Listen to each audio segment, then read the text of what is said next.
चलिए ये सवाल जो है आपका जैसे 8,000 रुपये का जो है 3 वर्ष के लिए 10% ब्याज से की दर से चक्रवृद्धि ब्याज और साधारण ब्याज का अंतर बताना है। तो सबसे पहले इससे मैं आपको बेसिक बताऊंगा। तो इसको आपको सूत्र वगैरह कोई याद नहीं रखना है, बेसिक तरीके से मतलब साधारण तरीके से आपको करना है। कैसे करोगे? तो सबसे पहले जो है साधारण ब्याज, तो साधारण ब्याज क्या होता है और चक्रवृद्धि ब्याज क्या होता है, यानी इन दोनों में जो क्या अंतर होता है। साधारण ब्याज लगभग सब कर लेते हैं लेकिन चक्रवृद्धि नहीं कर पाते। तो मैं आपको ये बताऊंगा। तो सबसे पहले हम देख लेते हैं साधारण ब्याज और चक्रवृद्धि ब्याज में क्या अंतर होता है। कि साधारण ब्याज में केवल मूल राशि जो होती है, मूल राशि उसी का ब्याज लगता है, यानी मूल राशि पर ही ब्याज लगता है। और इसमें मूल राशि पर तो ब्याज लगता ही है, साथ ही ब्याज पर भी ब्याज लगता है। मूल राशि और ब्याज दोनों पर जो है ब्याज लगता है। कैसे? जैसे इधर हमें दिया गया है 8,000 रुपये। इस सवाल को हल करते हुए दोनों का अंतर समझेंगे। तो जैसे 8,000 रुपये है, तो अब 3 वर्ष का हमें ब्याज ज्ञात करना है और फिर उसका अंतर हम निकालेंगे। तो तीनों वर्ष ये हो गए। इधर भी देख लेते हैं हम, फर्स्ट, सेकेंड और थर्ड ईयर, तीनों साल। ठीक है। अब पहले साल क्या होगा, तो आपको करना है जैसे कि 10% ब्याज दर है, तो 8,000 रुपये का आपको निकालना है 10%। 8,000 रुपये है, इसका 10% कैसे निकालोगे? 10, इसको 10/100 से गुणा कर दोगे। ठीक है, 2 जीरो से 2 जीरो कट गया। 80 × 10 कितना हो गया? 800। यानी आपका 10% कितना हो गया? 800 हो गया।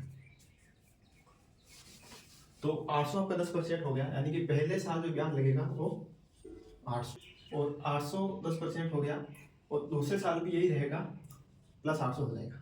ठीक है, और तीसरे साल क्या होगा? वापस 10% और जुड़ जाएगा, प्लस 800, यानी कि ये मूल राशि का परसेंटेज है। तो कितना हो गया कुल? 2400 रुपये। ये हो गया साधारण ब्याज 8,000 रुपये का 3 वर्ष के लिए। और इधर चक्रवृद्धि ब्याज में क्या होगा? सेम यही, जैसे 800, तो पहले साल का इसमें 800 लगेगा, प्लस दूसरे साल का 800, प्लस तीसरे साल का भी 800। तो ये भी साधारण ब्याज हो गया और ये भी साधारण ब्याज। अगर हमें चक्रवृद्धि में क्या होता है कि ये तो लगेगा ही साधारण ब्याज वाला, साथ ही इसका लगेगा 10% दूसरे साल में। पहले साल तो 800 ही रहेगा, दूसरे साल में 800 का 10% और जुड़ेगा, यानी कि 800 का 10% क्या होता है? 80 रुपये, यानी इधर 80 और जुड़ जाएंगे। फिर तीसरे साल क्या होगा? इन तीनों का 10% जुड़ेगा। 800 दो बार है, तो इनके 10% कितने हो गए? 80 दो बार जुड़ जाएंगे। ठीक है, और फिर ये 80 है, इसका भी 10% जुड़ेगा, यानी कि 10/100। 2 जीरो से 2 जीरो कट जाएंगे, और कितना हो गया? 8, यानी प्लस 8। अभी कुल कितना हो गया? 800 800 और 800 कितना? 2400 तो ये हो गया, और 80 80 3 बार है, यानी 240 ये हो गया, और ये 8। कुल कितना हो गया? 8 4 6 2, यानी 2688 हो गया। तो अब चक्रवृद्धि ब्याज और साधारण ब्याज का अंतर क्या आ गया? 2400 और 2688 कितना आ गया? 48 2, 248 इसका आंसर आएगा। इस प्रकार से